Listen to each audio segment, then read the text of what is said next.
prompted to share about how when I was a teenager, my father had committed suicide, okay? And that experience, I would say that experience for me was life-changing and life-altering. When I lost, see, I'm losing my voice now, see? So initially, when this had happened, I would say that my dad was my best friend. I always had a very strong spiritual connection to him. And he was someone that always had my back, no matter what. He was always there for me. I could always talk to him. In his eyes, I could never do anything wrong. He had so much unconditional love for me that it really just helped me to thrive and to grow and to be myself. Because I feel like with him, he never judged. And he always pushed me to be who I was. And I love and I thank him for that. But when he passed away, it was extremely hard for me for the first 5 years, and I was extremely young at the time. So when this happened, I did fall into addiction, I fell into alcoholism, and I did turn to certain substances in order to help myself to really block out and numb that pain that I felt. I cried and I cried. I feel like I cried myself to sleep for many years, and at that point, I didn't understand why, and I couldn't understand how he could do that and just leave me. So that tremendous heartbreak was extremely excruciating for me. Now, if I knew then what I knew now, what I would have told myself was that everything happens for a reason and everyone is here for their own experiences. Unfortunately, he did choose to take an exit point. And I do wish he would have maybe thought about it more and still would be able to be here. But what I would have done is I would have started healing. If I would have known more about healing back then and how to process my grief in a healthy way, I would have sought a counselor, a spiritual counselor, or someone that, would be able to help me with meditation and mindfulness. And I would have sought out either a Reiki healer or a spiritual healer, someone that would help me to process and release all of the trapped emotions and trapped energies that this had caused for me.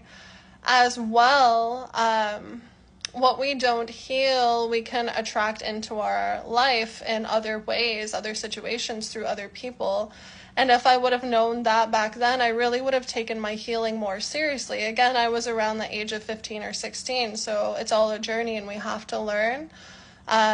But that's how I coped with it. I wouldn't say that that was a healthy way, but when I was able to learn more about my abilities in my early 20s and start to do my healing, one thing that was profound for me was the forgiveness of forgiving him and allowing him to go to the light, which relieved both of us, both of our souls.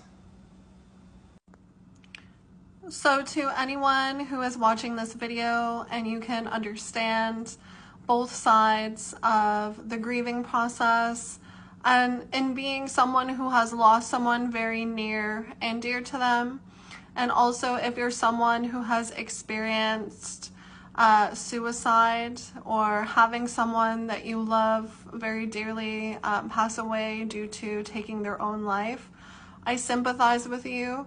And I have a lot of compassion for you and for what you're experiencing, and also for the soul on the other side.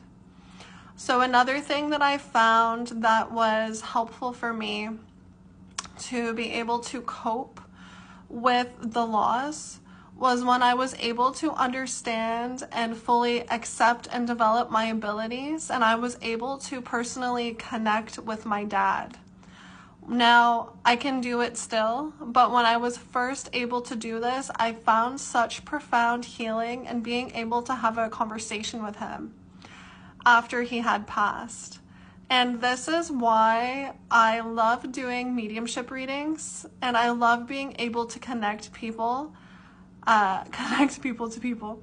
I like helping spirit to connect with those who need to receive any closure, guidance, or messages.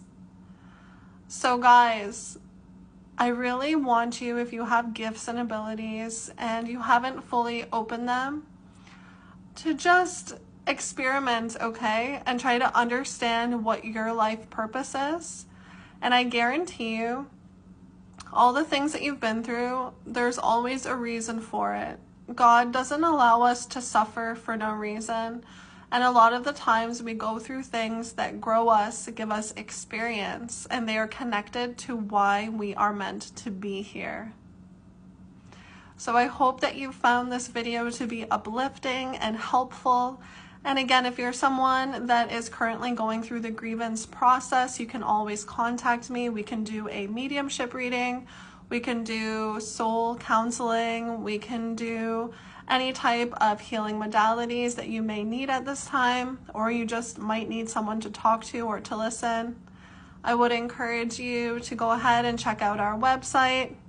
And if you like what we're about, I would encourage you to donate to our mission so that we can spread love, peace, and kindness all over the globe. Thank you for watching today. Namaste, beautiful soul. And if you're someone that has a story that you would like to share on my podcast, please reach out to me at any time. Let's uplift, inspire, and motivate together.